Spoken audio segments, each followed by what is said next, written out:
இன்றே டவுன்லோட் செய்து உங்கள் ஃபேவரட் ஷோக்களை என்ஜாய் பண்ணுங்க. சிவா, ஜனனி இன்னும் தூங்கலையா நீ? டைம் என்ன? இது கேட்காம எவ்வளவு நேரம் தூங்காம முடிச்சிட்டு இருந்த? இந்த நேரத்துல எங்க போயிட்டு வரீங்க? எலெக்ஷன் வேலை தான். நான் இதை நம்பணுமா? நடந்ததை சொன்ன, நீ நம்பணும்னு நான் சொல்லலாமா? நடு ராத்திரியில ஊரை சுத்திட்டு வரீங்க, கேட்டா எலெக்ஷன் வேலைன்னு சொல்றீங்க. என்ன அப்படி இந்த நேரத்துல வேலை? நீ சாதாரணமா கேட்டா சொல்லலாம், ஆனா நீ சந்தேகத்தோட கேக்குற. என்ன சந்தேகப்படுறியா? உன் மேல எனக்கு எந்த டவுட்டும் இல்ல. துளசி மேலதான் எனக்கு டவுட். என்ன டவுட்? சிவா, நீங்க போங்க, நான் பேசிக்கிறேன். சிவா, நான் பேசிட்டு இருக்கேன், நீ பதில் சொல்லாம போயிட்டே இருக்க. அவ சொன்னா நீ போயிடுவியா? எனக்கு என்ன மரியாதை? ஏய் நில்லு, உனக்கு என்ன டவுட் சொல்லு. ஆமா, எனக்கு டவுட் தான். சிவாவை நீ என்கிட்ட இருந்து அபகரிக்க பாக்குற. உங்க ரெண்டு பேர் மேலயும் எனக்கு டவுட் இருக்கு. ஜனனி, உனக்கு ஒரு விஷயம் புரியல. நான் உங்க ரெண்டு பேரையும் விட்டு ஒதுங்கிட்டேன்னு எப்பவோ சொல்லிட்டேன். நீங்க ரெண்டு பேரும் சந்தோஷமா இருக்கீங்கன்னு ஐயாவும் அம்மாவும் நம்பிட்டு இருக்காங்க. ஆனா நீ எங்க ரெண்டு பேர் மேலயும் டவுட் இருக்கிறதா சொன்னா, ஒருவேளை உண்மையா இருக்கும்னு அவங்களும் நம்பினாங்கன்னா என்ன நடக்கும்னு நீயே யோசிச்சு பாரு. உன்னை வீட்டை விட்டு அனுப்புவாங்க, அதான் நடக்கும். முட்டாள் மாதிரி யோசிக்காத. எங்க ரெண்டு பேர் மேலயும் டவுட் வந்தா அப்போ சிவா இன்னும் துளசிய மறக்கல, மறக்க முடியாம கஷ்டப்படுறாரு. அதனால என்ன? அதனால டிவோர்ஸ் பண்ண வேண்டிய அவசியம் இல்ல. காம்ப்ரமைஸ் பண்ணி சிவாவை ரெண்டு வைஃப் கூட வாழ வைக்கலான்னு முடிவெடுத்துருவாங்க. ஒருவேளை அப்படி நடந்தா நீ என்ன பண்ணுவ?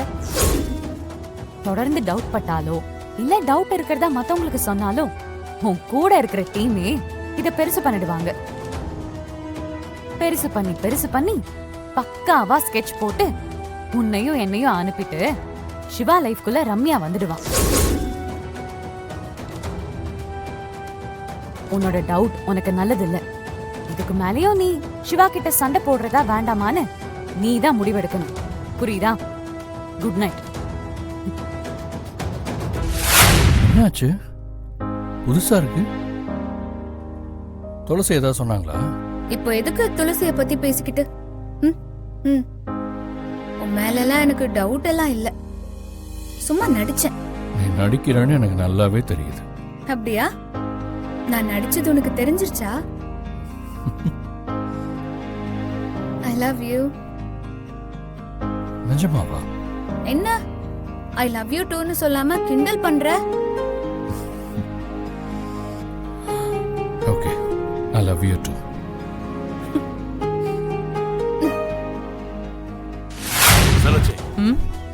நல்லா யோசிச்சு பார்த்தேன். எலெக்ஷனுக்கு ஒரு நாள் இருக்கிறதுக்கு முன்னாடி வேட்பாளரை அரெஸ்ட் பண்ணி சட்ட சிக்கலை உண்டு பண்ண விரும்ப மாட்டாரு அந்த இன்ஸ்பெக்டர். கண்டிப்பா உன்னை அரெஸ்ட் பண்ண மாட்டாங்க. துளசியை அரெஸ்ட் பண்ணலன்னா வேற யாரை அரெஸ்ட் பண்ண போறாங்க? பட் அரெஸ்ட் பண்றது எப்படியோ கன்ஃபார்ம் மாதிரி தான் இருக்கு. என்ன சிவா, உங்க அப்பாவை அரெஸ்ட் பண்ண திட்டம் போட்டிருக்காங்களா? சான்ஸே இல்ல. ஐயாவை அரெஸ்ட் பண்ணுனா நீங்களும் சிவாவும் கோவம் ஆயிடுவீங்கன்னு அவங்களுக்கு நல்லாவே தெரியும். அதனால கொஞ்சம் அவங்க பயப்படுவாங்க. வேற யாரு கைது பண்ண போறாங்க? யார அரெஸ்ட் பண்ண போறாங்கன்னு ஆராய்ச்சி பண்றதை விட நாம ஜெயிக்க என்ன பண்ணலாம்னு யோசிக்கலாமே. உங்களை தோக்கடிக்க தானே இந்த அரெஸ்ட் டிராமா எல்லாம். துளசி, வெற்றி தோல்வி ரெண்டுமே நல்லதுதான். தோல்வி பாடத்தை கத்துக் கொடுக்கும், வெற்றி பக்குவத்தை கத்துக் கொடுக்கும். ஆனா வெற்றி கெட்டவங்க கைக்கு மட்டும் போயிடக்கூடாது. கெட்டவங்களை தோக்கடிக்க நாம என்ன வேணாலும் பண்ணலாம். யாருக்கும் எந்த பாதிப்பும் வராத வகையில எது வேணாலும் செய்யலாம். உனக்கு புரியும்னு நினைக்கிறேன். இன்னும் ஒரு நாள் தான் இருக்கு. என்னால எந்த உதவியும் பண்ண முடியாது. அது மட்டும் இல்ல, நேரடியா நான் எதுவும் செய்யவும் முடியாது. அதனால நீங்க தான் யோசிச்சு ஏதாவது பண்ணணும்.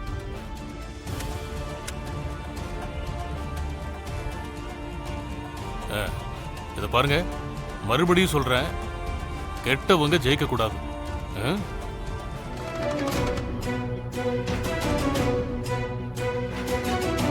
சிவா, அப்பா என்னடா சொல்றாரு? எனக்கு ஒண்ணும் புரியல. எனக்கு நல்லா புரியுதுமா. துளசி, உனக்கு புரிஞ்சா போதும். எப்படியாவது ஜெயிச்சிருமா. நீ தோத்துட்டா என்னால தாங்க முடியாது.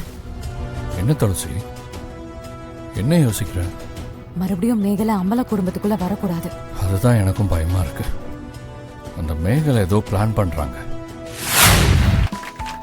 சூப்பரா ஆண்டிங்க அத்தை. தேங்க்ஸ் குட்டி, ரொம்ப தேங்க்ஸ். அம்மா இப்ப எதுக்கு ஆடுன? ஆடணும்னு நினைச்சா ஆடுவேன். ஒரு வகையில இந்த பரதநாட்டியம் உனக்காகவும் தான். நீ சொல்றது எனக்கு புரியவே இல்ல. புரியும் போது உனக்கே புரியும்.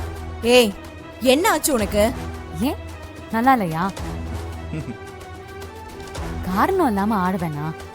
எல்லாத்துக்கும் ஒரு காரணம் இருக்கு.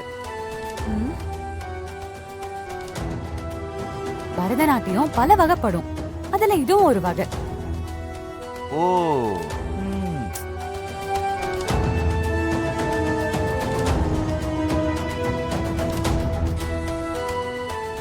கன்ஃபார்மா இவளுக்கு கரண்ட் போச்சு. இவ்வளவு நேரம் ஆடின ஆட்டத்துக்கு 3 நாள் எந்திரிக்க மாட்டா போல ஏங்க, இருக்கே. வாங்க. ம்.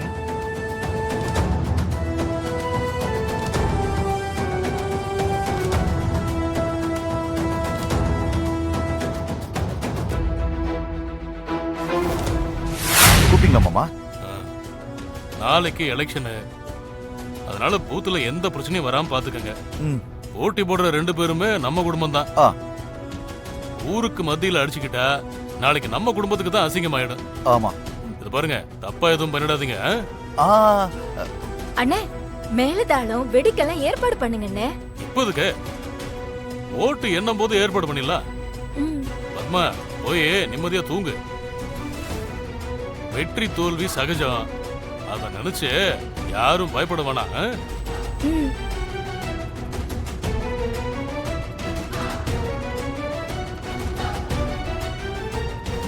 துளசி, சேலஞ்சு ஞாபகம் இருக்குல்ல? ஊருக்கு போறதுக்கு ரெடி ஆயிக்கோ. ஓகே. என்ன அவ்வளோ அசால்ட்டா ஓகே சொல்ற? அதானே. தோத்தா ஊருக்கு போய் தானே ஆகணும். அததான் ஓகேன்னு சொன்னேன். அது தப்பா? சொன்ன விதம் தப்பு. துளசி, பஸ் டிக்கெட்லாம் புக் பண்ணியாச்சா? இல்ல அத காரணம் சொல்லி போகாம இருந்துராத. நான் வேணா புக் பண்ணட்டுமா? ஏசி பஸ்ஸா புக் பண்ணலாம். கூலா ஊருக்கு போலாம். பண்ணட்டுமா? ஜனனி, இன்னும் எலெக்ஷனே முடியல. எதுக்கு இப்படி தேவையில்லாம பேசிட்டு இருக்க? பட் ரிசல்ட் தெரிஞ்சது தானே ஆண்டி. துளசி, நீ போய் தூங்கு. வெட்டி பேச்செல்லாம் பேச வேண்டாம். சிவா, ஜனனியை கூட்டிட்டு போ. சரிம்மா. காவேரி, நீ துளசியை கூட்டிட்டு போ. எல்லாரும் போங்க.